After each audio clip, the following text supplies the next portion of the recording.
You played the role of, if I'm not wrong, God. Yeah, I was God. There we go. I mean, claim to fame, I played God. How'd you get into the character for that? Well, it was a very abstract God. Right.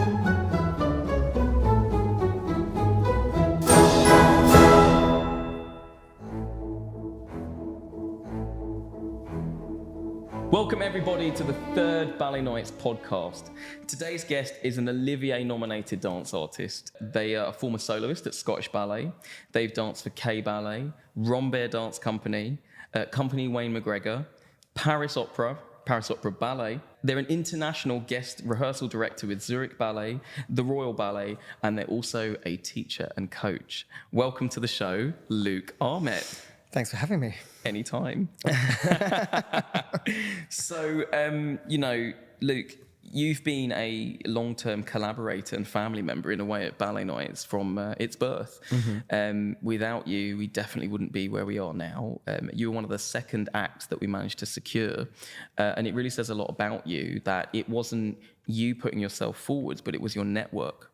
You've been a great guide on curation, basically. And one of the things about Ballet Nights that's different to maybe the regular evening at the ballet is that you've got, 10 to 12 different acts on stage, and they're all saying very different things.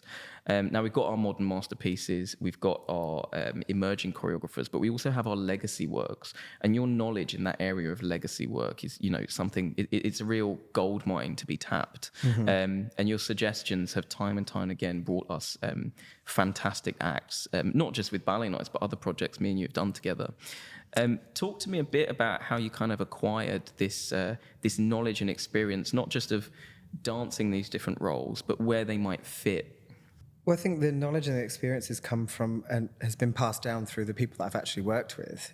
People like Christopher Bruce, or sadly, I didn't get to work with Bob Cohen. That's the solo that I had danced last time in the Ballet Nights.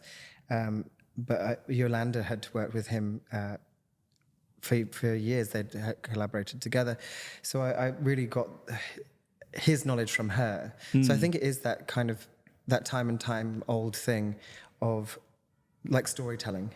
It's people passing on the knowledge of something that they've acquired and passing on the best that they can with going in depth into somebody else's work. So I think... Yeah, I mean, when you say going in depth for our audience that maybe is new to dance or hearing this for the first time, what do you mean by in depth? Well, in depth, I mean, it can mean a multitude of things, can't it, really? But I think mostly for something like Yolanda, or for myself dancing a lot of Christopher Bruce's work, is that really trusting their method and going deeper on their journey of how they have become who they are. And I'm saying I think, no, I agree with you. I think Christopher Bruce's method, again, with method, even today with dancers that are new, just joining companies, there is a reliance now on video. It's a great technology, as we're obviously celebrating on this podcast with our video producer down there. But, you can't learn from a video the knowledge. You can't learn the feeling. When I first joined Scottish Ballet, you were soloist and you were established there. And I remember you had a deep understanding of all the roles in Ashley Page's work that we were dancing. I wouldn't have understood, for instance, my first work was Ashley Page's Nutcracker, and I was dancing a role that you made very clear. It was mine. it was my role. Yeah, I mean, kind of joking. But you were able to tell me not just what the steps were, but why the steps were happening. What are we trying to say here? I think it's always understanding the choreographer's intention. On video, you're seeing just one version of something that happened on that particular night, and it might not necessarily be the truth of what the choreographer wanted, because you're human. You might do something wrong and it's then captured, or not necessarily wrong, but it might have something where they weren't really wanting you to go. And I think also you have to be in the room.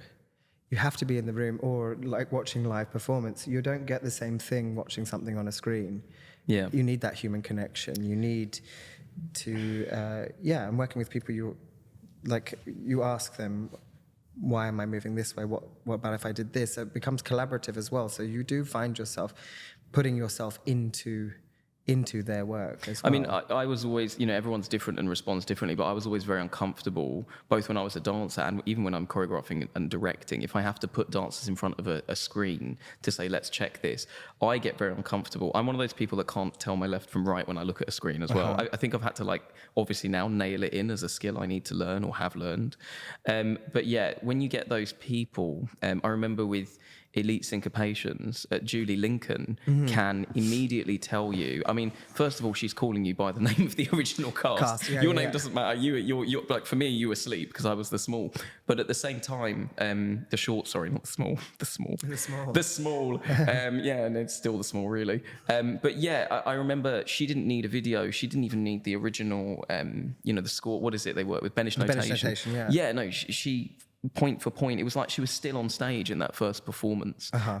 That's a skill I often worry could get lost. You know, it's something that could disappear. Oh, well, we have a video of it, so do we need someone? I always think video is good for reference, just to kind of, you know, if I'm ever working with something where I'm teaching somebody else, I try not to let them watch it. That's it's a version.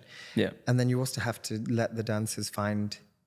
I can give you the steps, but I think you have to then find yourself within those steps. And there might be a slight affectation to it, but as long as it's within the trajectory of the choreographer's voice and language, then it's generally on the right path. I mean, when we came back to each other on the first concept show of Ballet Nights, you were performing the Communion solo, which was the Bob Cohan work. Yeah. You know, but we also came back together at that time. It was the first time I'd met you on Fun Freelance Dance, which was a crowdfunding initiative to get dancers into work. And, you know, it started to become apparent that I'd begun to carve out where in dance I sort of feel, you know, where I want to make things happen. But you similarly have been really carving out an interesting pathway. You are an international guest rehearsal director, which is definitely not something almost anyone can say. I know at the moment you're working a lot with Kathy Marsden in Zurich, and you're entrusted with the cellist, I think, at the moment, aren't you? At the moment, yeah. So and you're going to put that on the Royal Ballet? Yes, well, the Royal kind of it's already theirs, really. Yep, it was created on them. So I went out to Zurich to give it to stage it for them, and Kathy was there, and I learned a lot from Kathy, actually. So just to say the absolute opposite of what I said, so it was made at the Royal Ballet, you did it out there, but you are bringing it back. I will bring it back to the Royal Ballet, yes. And I think that's the kind of interesting thing, especially if a choreographer's still alive, is that, you know, Kathy was changing little bits and reworking it. It was kind of like you could see that she was, I wasn't quite happy with that when I first did it, and actually I'd quite like to rejiggle that. And it'd be quite nice actually going back to the Royal Ballet and saying, well, this is kind of, and the latest version or the newer version that Kathy's kind of trusted me to then pass on to them, and she'll turn up and she'll sprinkle her magic on top of it. Which Kathy, exactly, sprinkling the magic with Kathy. Like, she was the first choreographer I ever met, so she did London Children's Ballet, Ballet Shoes, the original cast. Well, there you go. Me and Ruth Brill dancing away in that, but get memories still with me today. Don't let them go. No, never. But basically, I think with any choreographer like Kathy, who are some of the other choreographers, for instance, that you've set for? Annabelle Lopez, actually, for Central School. Right, which piece was that?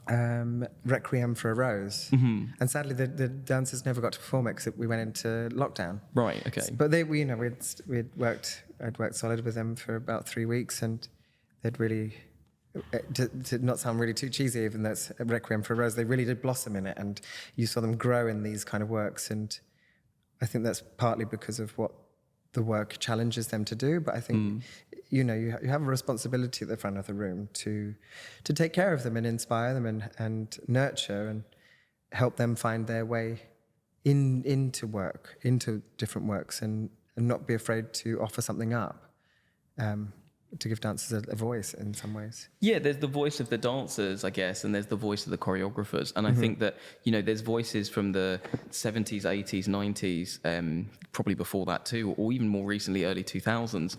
These are 5-star works, and which you've danced in. they're still 5-star works, even if they're not being done now. And I know one of the goals of Ballet Nights is to bring some of these works back to audiences, and by bringing them right up close to experience it different to how it was originally, but without the compromise on the space. You've danced on this stage, and then you took what you danced, which was the solo in Communion, to the Royal Opera House Limbury Theatre, right? The Studio Theatre. What was it about this performance here that was maybe different, and what changed when you took it to the Limbury?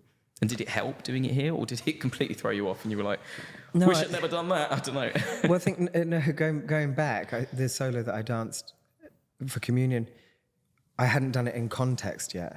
So I had learnt the solo, I'd learnt some of the other bits that I was going to be doing in the entirety of the piece.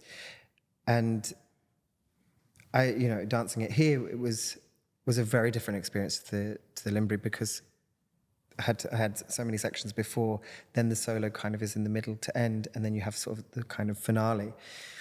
And it takes you on a completely different journey, and you kind of go into the piece or into the solo in a very different state of mind, coming into it fresh. Knackered. But it's an interesting journey that you go on, and doing it here, I felt quite fresh. I had to kind of run it about 3 times before I wanted to do it on that night, because in the little space back there. In the little space, and but I also had some time just before we opened that it was really important just to kind of make it feel as believable, or in that kind of same physical and mental state that I probably would have been in later on.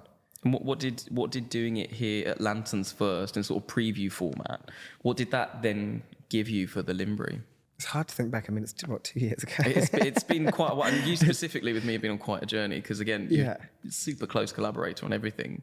But if you remember, you did the solo there. I remember you saying to me, actually, this is the first time I've been on stage, or have been on a stage, doing this particular work. Yeah, and I think, Bob's work's so specific that it's...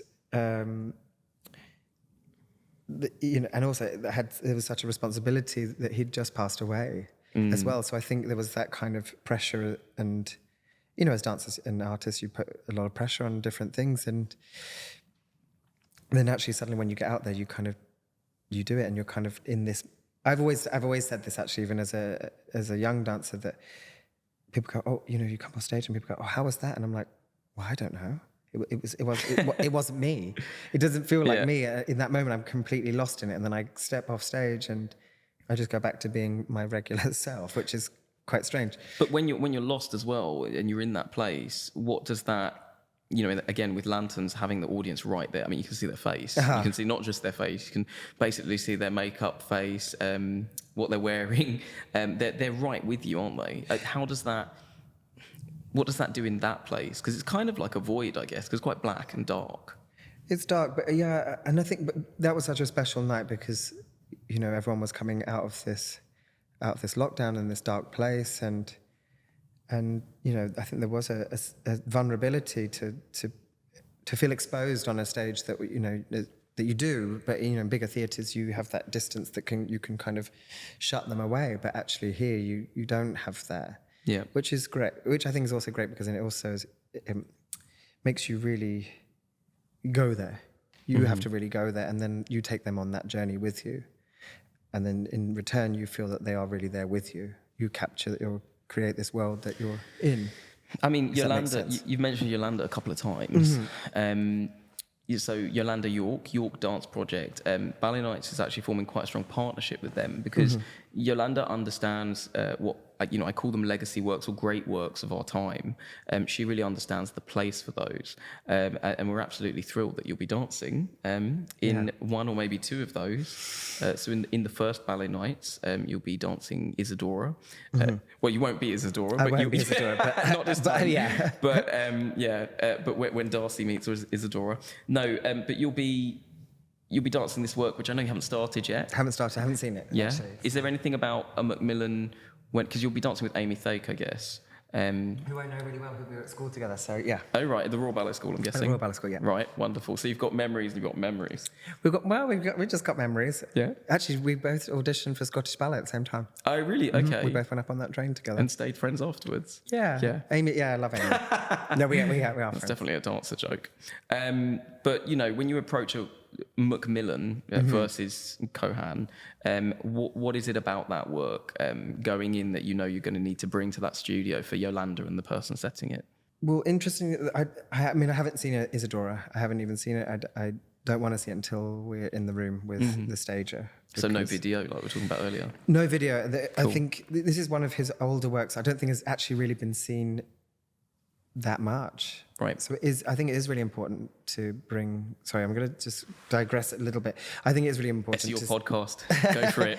I think it is really important to see these heritage works that aren't necessarily seen, in order to. And this is, I mean this in the nicest possible way, but to educate younger choreographers coming up, especially in terms of where they think that their movement possibly comes from, because we all beg, steal and borrow, and then pass it off as our own. Inspired by. Inspired by, yeah. Which I think is wonderful. But I think to see heritage works is also good to see how things are. Like you were saying about 5-star works that still exist and they're still 5-star, is that they're structurally sound. Yeah. No, I get what you mean. There's 4 Macmillans that are, you know, I was very lucky to dance, and in all of them, I've never understood this. I've never been able to put it into words. Great for a podcast, really. but excuse me. There's a feeling you get where it feels right, and also you know when it's right. The body feels right, the structure feels right, even the geometry of who's sitting where, the structure of where you are on the stage. It wouldn't make sense to be anywhere else. It's very hard to find choreographers now where that's the case, and we are pushing boundaries and exploring new things. But there's a sort of a feeling of this feels correct. I know I'm giving that voice life. Well, I think it's also the relationship that, especially with the choreographers.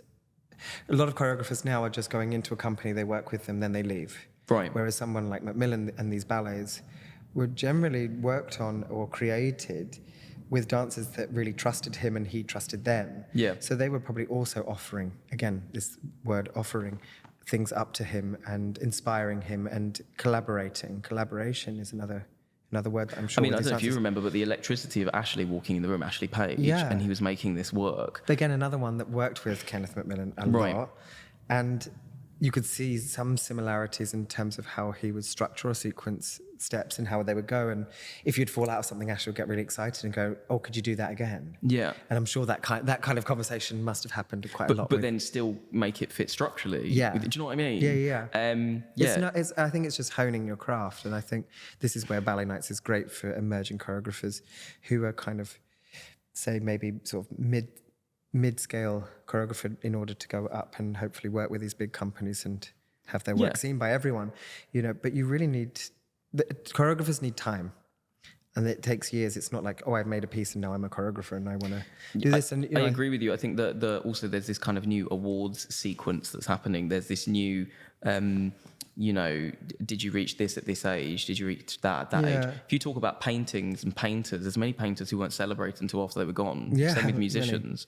Really. And I'm not saying I'm not saying that's better, but I guess, you can have one big hit, which is great. This reminds me of William Glassman, the third-year teacher at Ballet Central when I was at Central School of Ballet.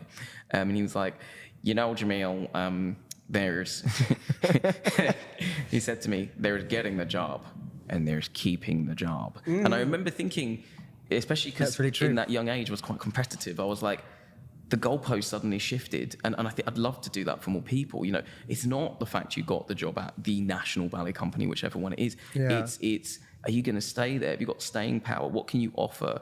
I said this, I definitely didn't say it like this, but what I wanted to say to Ashley Page in my first end of year meeting was, I don't know what I said, but what I meant was I wanted to be this clay that was moldable and not this rock you have to like drag along. Yeah. Because I could see there are a lot of people that were, they wanted titles. I know promotions is a big topic, and I'm guilty too when I'm in the ballet company of all that stuff. And with choreographers, there's now a similar thing happening. Oh, have you done a music video? Or have you done a musical? Have you done have you done a ballet nights? No, you haven't. But I think choreography is learning these life lessons, and someone like Macmillan, someone like Cohan, someone like Bruce, even now they're bringing back works where they're making life discoveries, and you have to live life to make those discoveries. But it's like writing a journal, isn't it? And I think every choreography or piece that a choreographer makes is like an entry into a journal, even if it is a narrative of something that isn't about your life. Yeah. But it does change you and affects your next process.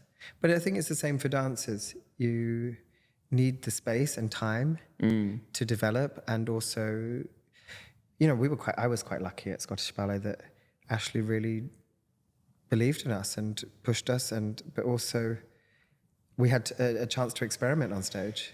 We weren't necessarily afraid, and we didn't feel stuck or restricted. Yeah. So I think you need to fall flat on your face sometimes. Yeah. And by the fifth time, you're like, I'll probably try something a little different. Well, I mean, speaking of falling flat on your face, I've done it loads of times. Well, I was going to ask you, do you have one standout memory of something like that happening? What's the biggest stage mistake in the Luke Ahmet career? I've got two. The best, Okay. The best fall was in Nutcracker, and I think you might have been there. And we did one crossing, and it's after all the dry ice, and well, the floor's then slippery as well. So for those that out there watching or listening that don't know how dry ice works on stage, it's usually used to create a sort of misty smoke, magic floor. Yeah, but it also makes the floor super slippery. Actually, someone on our second podcast, Jordan James Bridge, was talking to me about dry ice, and we had a ballerina in the room at that moment, and she was just looking at me like, no, we don't need that. No. Or haze. Yeah, everyone loves a bit of haze. Well, haze just kind of chokes you to death, right? Yeah, but suddenly, especially if you've got a bit of asthma, it's never good. Not good. It's not good. So that was one of my first falls, and I was straight down on my face. Could we see you above the dry ice because you're quite little? Well, I kind of dropped below the dry ice, and then I just popped up and was like, oh, okay. And I was still quite young. Did it feel like a big deal, or was it a big deal? Did it stop the show, or was it just, Oh, no, I think I laughed so hard that Ashley could hear me laughing out front. Or did you get told off? Yeah, I did get told off. Excellent. But that was quite funny. The other spectacular thing that went ever wrong was we were performing in Millennium Centre in Cardiff. Oh, yeah. I think it was kind of right near the end of a beauty tour. And Sleeping Beauty was just long, wasn't it? And... 3 and a bit hours or something. I was doing the Austrian Prince solo. Oh, yeah? Started well. I completely forgot where I was, and I kind of re-choreographed it. It felt like I definitely re-choreographed it. And then by the end, I kind of picked it up. So there was a whole sort of middle section that was Ashley Page into Luke Ahmet, back into Ashley Page. And I remember Ashley turning around to me and was like, oh my God, that's the best you've ever done it. And I laughed, and I was like, are you sure? Because, never mind, I won't tell him. And I didn't tell him. But he was quite disorientating, because there were many shows with many directors who, you think you've brought it to, you've really... it's not worked out. And then they come on stage and say it's fabulous. That is not what happened to me with Crystal Pite. So, so basically, in a similar way, I didn't actually get to do a dress run in the lights. We were very tight on time at Sadler's Wells, London, lots going on. And I remember going out in the show, and I'd had time to play in the setting, but I hadn't done a run. And all the girls, the ladies are running around at top speed and being angry and all this, and then. I remember losing the front. So there's these twists, right? And one you twist and you face in the B-man solo. You twist and face the front. And one you twist, I think with a half turn and face the back. Anyway, I twist and finish who knows where. I haven't done in the lights. I can't find the front. I can't remember what's next.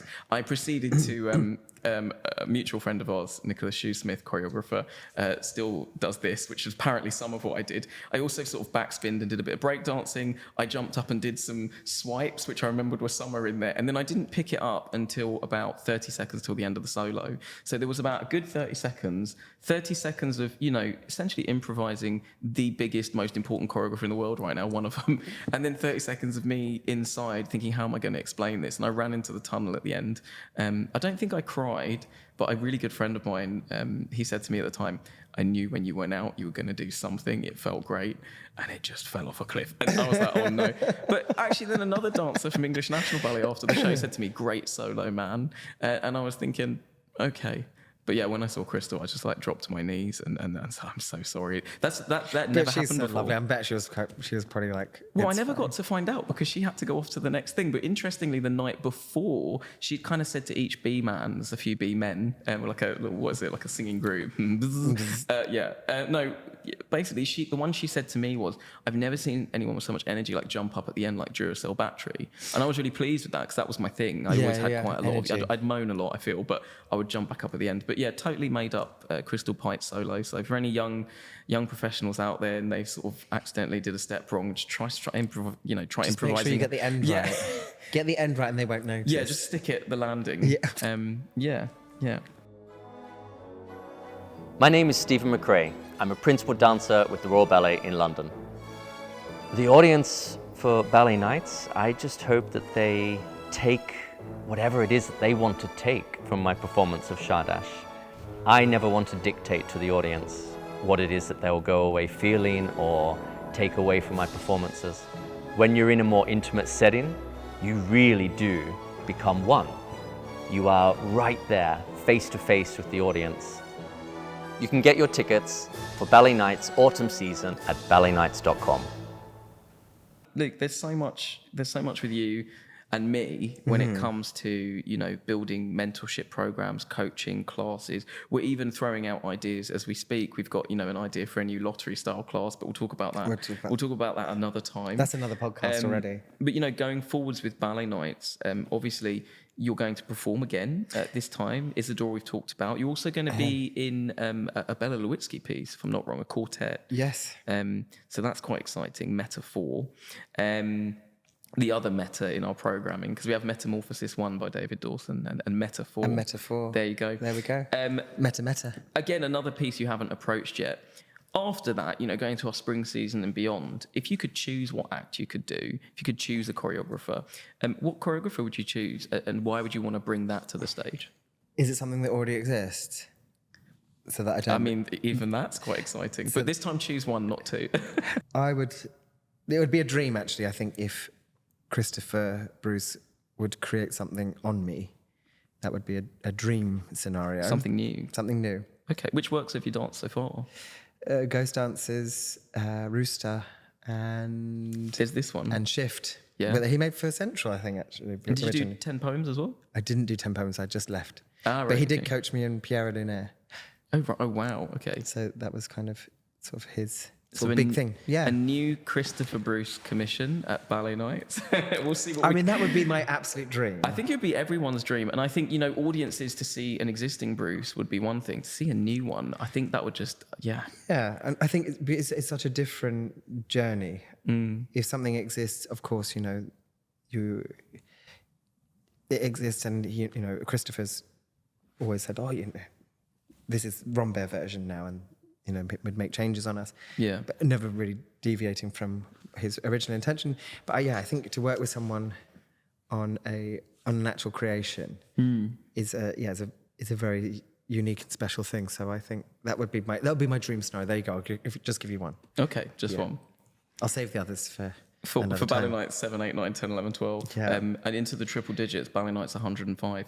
My new career uploaded. I mean, the thing is, you say career, it's super multifaceted. So if we move to like teaching and coaching, the world's never been a more connected place, and teaching styles have changed. I mean, me and you, I went through some teaching things that aren't anymore there. You went through some things that I think will, feel like they're from another planet, basically.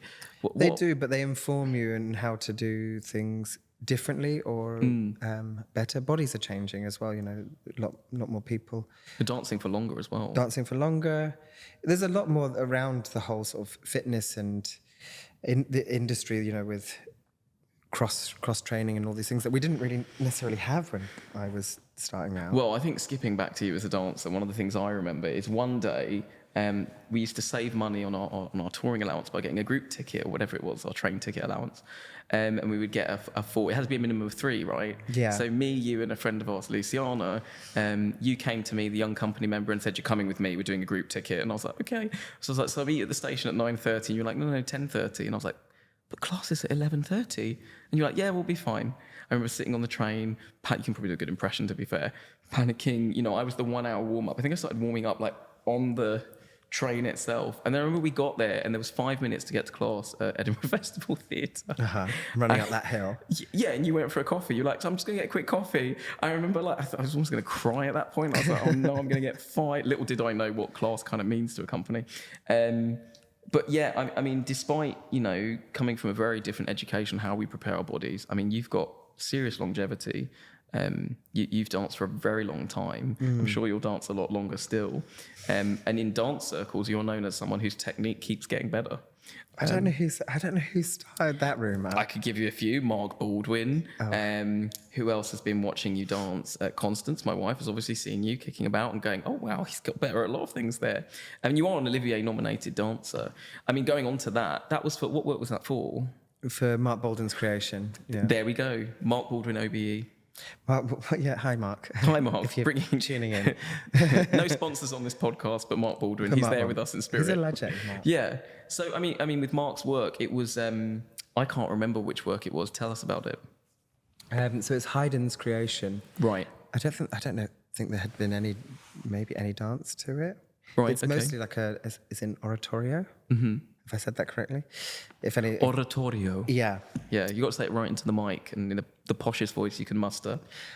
Well, that isn't me, so I'm definitely not posh.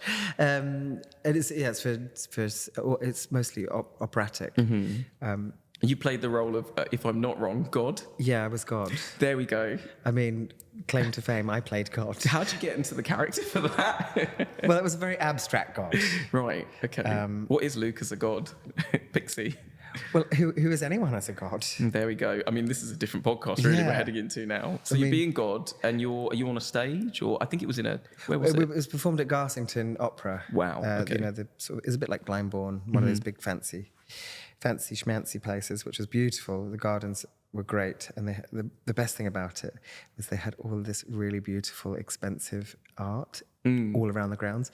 So that was really fun, running around looking at all that. Sorry, digression. While in character, or this is a separate running around? This is just running around having a look at... Normal running around, not Olivier nominated running around. No. So it was first performed there, and then it went to Sadler's Wells. And it's actually on the BBC, I think. Oh, right, somewhere. okay. If anyone wants to watch it. Well, I think people do want to watch it, and it would be great to bring another section of that into Ballet Nights as well. Yeah. Which bit of that would you want to dance if it came? Well, actually, I have spoken to Mark about this, and Mark's obviously spoken to me about it. And we do have a section, but you know what? That was 2017, and Mark was like, "What about this bit?" And I was like, "Mark, I really can't remember.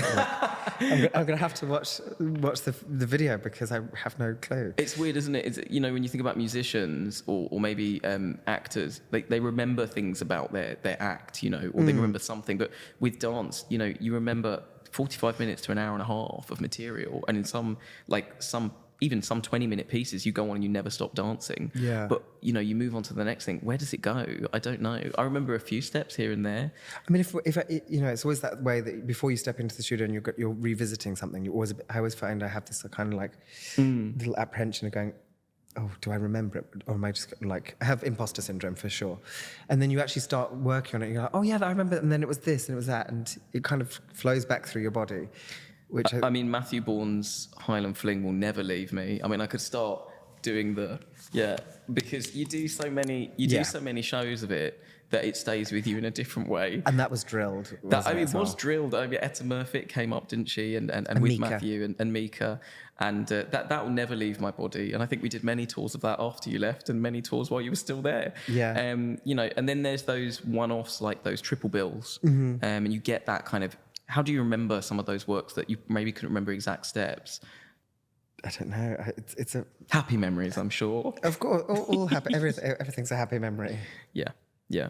Of all the triple bills you've performed, is there one that stands out? Yes, it was. I got. See, when I was a dancer in Scottish Ballet, I would always get kind of a chance show. I always called it my chance show. Right. In Aberdeen of all places. Okay, on a rake at that time. And on a rake, and my chance show kind of came along, and it was one particular triple bill. I can't remember the other two pieces, but the piece that I remember the most was dancing in Balanchine's Agon.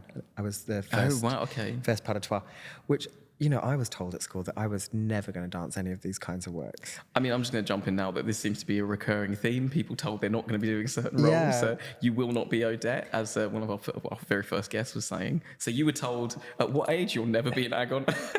Well, not necessarily Agon, but I would never dance any kind of Balanchine works because generally they're taller, and I'm only 5'6". I'm sure. Yeah, we'll call it that. Yeah. But yeah. I'm not in heels. I mean, I'm 5'8" in heels. What are you on point, darling? Yeah. 6 foot. Yeah. No. So I got my chance show, I used to call it, to do Agon there, and it was my only one. It was the last night as well, and I remember that was a standout, and I really loved that piece. And also, most of the company were in the wings watching, which was very, very sweet actually. So yeah. So we've talked about dance, and we've talked about your role as rehearsal director, your role as teacher, coach. Have you ever wanted to choreograph? I had. Sorry, where am I? You had something? Do you know, I have This turned out to be the question that you just melt on the spot. Yeah, I found your weakness. Like, the one thing he kryptonite. can't do. Yeah. Is it your kryptonite? Maybe. I have choreographed, and I mostly at very low level. Well, I say low level, mostly company workshop level. Right. I don't really think, I don't know. It's one of those big kind of titles, isn't it? When people go, I'm a choreographer. And you're like, oh. Yeah, well, maybe they might be on my show next. So don't offend maybe. them. No, it's I am a choreographer. I think, I would work with my dancers when I was making, and I would say I was more of a maker than a choreographer. Okay. Yeah. I mean, for our listeners, our audience, I've worked with you and the pieces I've made. You suggest fantastic solutions to problems. You're really a problem solver too. I think, everyone works differently, but that rehearsal director that knows your work, knows how you move, and can say, one of them, but from the other corner maybe. Yeah. Well, no, I think also being a choreographer it's a heavy title. It's a burden as well, because the whole program rests on its success. Yeah. Will you get booked again? How much can you celebrate the artist? But you've got to. Do you celebrate yourself? Is that going to take over? I mean, I always found it a very stressful position to be in. Mm-hmm. I think also you've got to have something to say, or want to say something, and I don't really think I do right now. If that makes sense. Absolutely. So, I mean, it's my three big questions that any commissioning, whether it's ballet nights or otherwise, what are you trying to say? And what is the audience invite? Why would an audience feel invited to see your work? I know we were talking to Jordan, and he was talking about his work and why an audience would feel invited. He was also talking about using, a well-known rock star's music, and I think that there's a great audience invite. I know with Rambert, Peaky Blinders, people know Peaky Blinders, they want to see it. Yeah. So there's that problem to solve, and then there's also what's the work going to do. I've had choreographers say that they imagine a 5-building piece city built behind them, and it's populated with 400 dancers on stage, and others who hadn't actually thought about where am I in 5 years. And that's where with choreography there's a business. I think there's actually a business sense that comes in, not just making work, but how do you get the work made? And the choreographers you work with now, or especially ones you're setting for, I mean, they know how to get their work made. Yeah, and also they take on subject matters that mean something to them, and in particular someone like Kathy Marsden. She's a bookworm, and she reads so much, and most of her ballets are stories, or particularly Cellist is not necessarily a book. It's a life story, but it's also her interpretation. She feels you have to feel drawn to make work. Otherwise, if you're making money I don't know. This is my belief. If you are making money, if you're making a piece purely if it's money driven, then I don't really think it's exactly. I don't think you're going to be happy sat in that talk work. to me more about feel. Like when you perform, do you feel the audience there? Do you feel anything from them? Could it be just a blank wall? What does having a live audience bring you? Well, it depends on the night. What it's like performing when we did those long tours. Sometimes you'd be in the middle of Inverness, and there'd be like 4 people in the audience, but actually those 4 people gave you more energy than, say, if it was a full house. Not regularly, but... Well, Ballet Night's audience, which you now know, I mean, stamping in the chairs, shouting speech at the end of the very first show, that was a reaction I don't think I'd ever seen, even with 3,000 people, and here were barely 200 at that show. You know, they're the other star, really, in a way, for me, personally. You know, it's something that Bob was always said, that it's you should be doing it for the audience. They're the ones that actually matter the most, because they're the ones that are going to sit there. They're the ones that are going to watch or want to watch or continue watching you as an artist. So the viewer is probably the biggest star, more so than what you think is the I think the artist. I think it's something with Ballet Nights is trying to communicate that this is a complementary experience to the opera house setting or the big, you know, the Sadler's Wells stage. A lot of people feel intimidated by those buildings, that they don't think it's for them. And of course, I don't believe that's true. But if you're going into somewhere that actually feels a little bit more like home, or you've been to a comedy gig where you're in a dark space, but actually the performer is there, but also inviting you in. Yeah, I mean, even the biggest comedy stars in movies have to do their stand-up gigs, and that's kind of the philosophy of the seating arrangement, to be fair. Ballet Nights, you know, our regular seats give you a theatrical widescreen view. You know Lanterns really well. Anywhere you go, you can see everything, because it's, 17 meters wide, 17 meters deep. Yeah. But it's 300 seats stretched across to fit that. Then when you get to our silver seats, you're in the thick of it. If you like being in the crowd that's cheering and shouting, it isn't a mosh pit for anyone listening, but it's, that's where there's going to, if the reaction's going to be big, that's where you're in the beating heart of it. Yeah.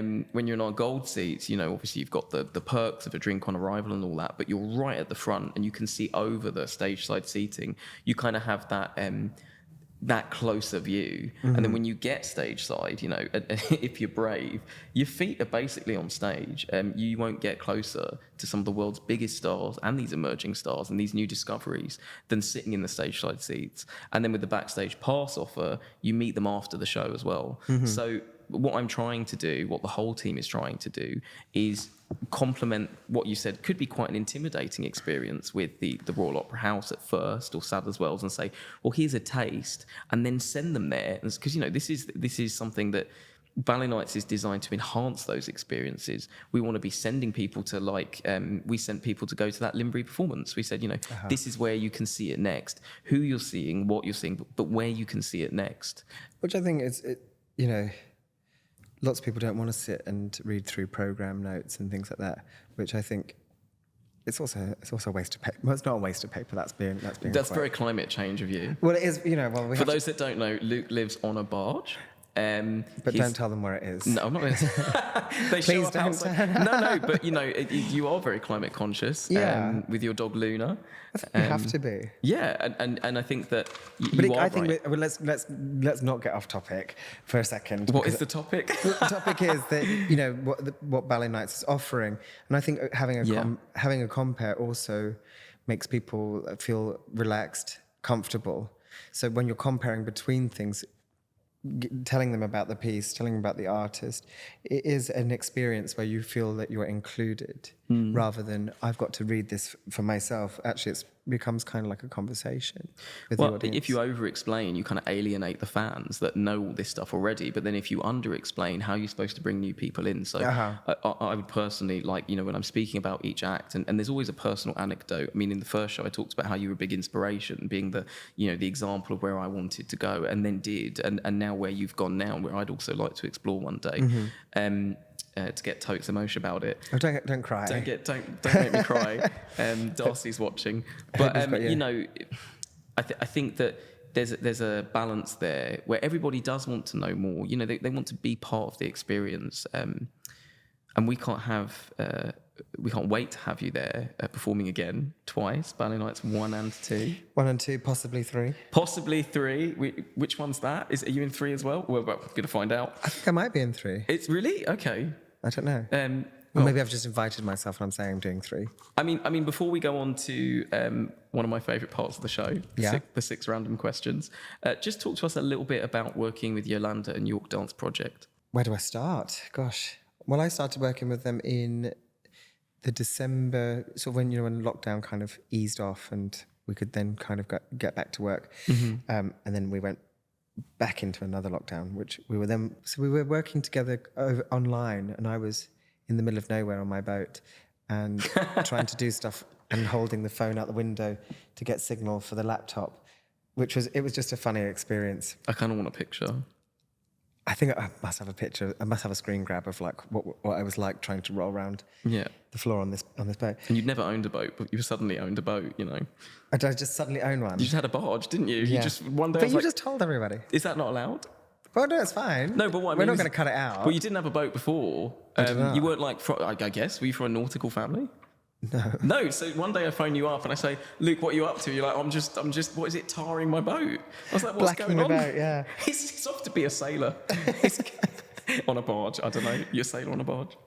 Well, I guess it sails, yeah. But it doesn't have sails, no, so it's not a sailor. So I guess you're going to have to be Ballet Night's resident nautical expert.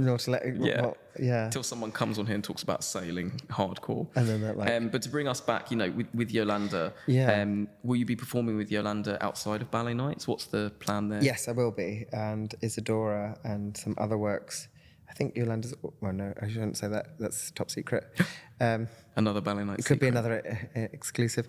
Yes, we will be doing some shows first week of November. And I think that will go through into December. Dates are still to be confirmed. And then some touring dates in the spring. So we can still see you perform on stages, which is really incredible. Definitely experience I recommend. I don't know for how long people want to see that. But yeah, is it on a limited time frame? Who knows?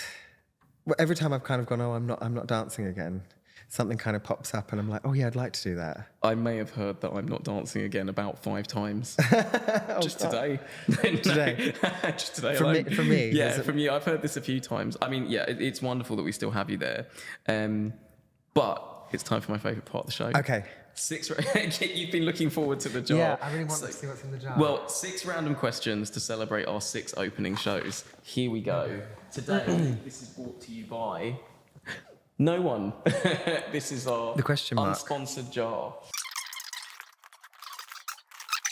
Okay, here we go. I've been nominated to go first. So your first question is, oh God, what's your go-to karaoke song? I do have one actually. I have been known, when very drunk, to sing Blondie, Heart of Glass. Oh, yeah? Do we get a sample? No. No, not even a little bit? No, you have to come to the karaoke with me. Okay, well, yeah. So I'll never get to hear you do that. You will. It's kind of... I wouldn't say a Miley Cyrus, but it has the very Miley Cyrus gravel to it. Oh, yeah. So, it's I imagine you more like Alanis Morissette. Like just witnessing your nervous breakdown out loud on a karaoke. Little jagged little pill. Yeah, a little jagged. Yeah, okay, next. Okay. If you could have any animal or pet, what would you choose? Is this? Have I got to ask myself the question? Oh, no one cares what I've got to say. Yeah, here we go. Okay. Well, there's no point in me. I feel really silly. I'm like, okay.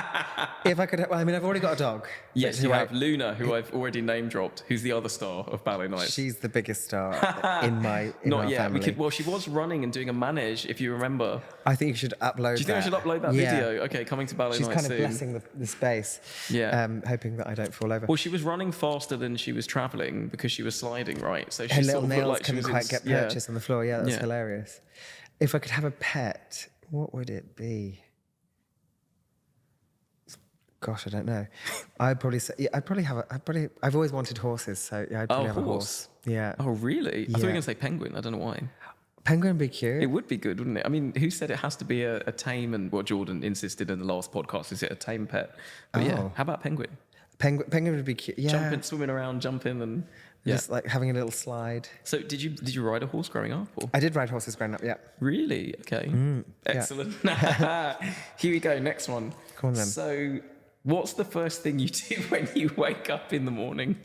When I wake up in the morning, it's actually mostly quickly throw on my clothes and take the dog out. Because the first thing that I know that she'll want to do is go to the loo. Okay, fair enough. So I'm like, let's get up and we'll go out. Yeah, I mean, pets kind of decide, don't they, what the first thing you is in the morning. Like, you know, with Constance, on our very first podcast, there was a long silence because I know the answer, which is she kisses the cat. She ain't kissed me in the morning. The cat goes through a whole routine, and then you feed him. And I think our routine, mine and Luna, is that she will have got out of her bed, comes into my bed to have a cuddle, and then we get up. oh, So yeah, that's kind of. and she goes with you everywhere, right? She's been to the Paris Opera, I believe. She has. She has been in studios with me at Paris Opera. I think she might have even been on the stage at the Bastille. Oh, yeah, she's she has. having a better career than most of us. Yeah, Luna's there had you a go. great career. Is it me or is it you? It's me, I think. Okay. If you could only watch one movie for the rest of your life, what would it be? Oh, that's difficult because there's quite a lot of movies that I like. Well, there's a limited time on the memory card, so It's limited time. yeah. I would go for Chocolat with With Johnny Depp. with Johnny Depp and Juliette Binoche. Oh, okay. I saw I said her name right. Johnny Depp the other day playing guitar with. I know that was that was crazy. Yeah, it's with Alice Cooper. Cooper, and he mother. can play guitar. I mean, seriously, I was really impressed. He can paint as well. Yeah, I really. He's a really good painter. Well, he wasn't doing that on stage. He No. was mostly just walking around looking cool. They all had to do a solo and they get a cheer. Johnny didn't even start playing and they were already cheering, you know, top of their lungs. But that it's a good film. Yeah, well, that'll be you at Ballet Nights. You'll see. Yes, I'm glad this one came out. Oh, what is it? Yeah, if you could have any superpower, what would it be and why? Ooh, my superpower would be. Oh, see, there's two things that I'd really like. Is one of them the turnout fairy? No. Okay. Definitely not. I was blessed with turnout, so it's fine. No, I'm kidding. I would, especially in London, I would wish that I could go like really small and then like move and get out, like I could get to places quicker. Do you know what I mean? So that I could shrink.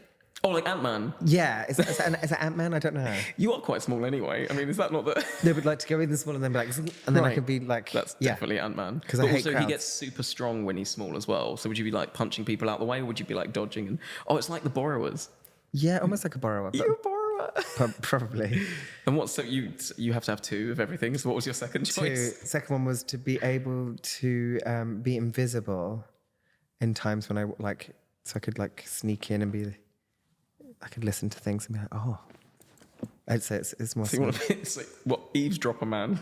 Yeah, I guess so. If you could trade places with any celebrity for a day, who would it be? If you could trade places with No. any celebrity for Yeah. a day, who would it be? No, Beyonce, Kim Kardashian.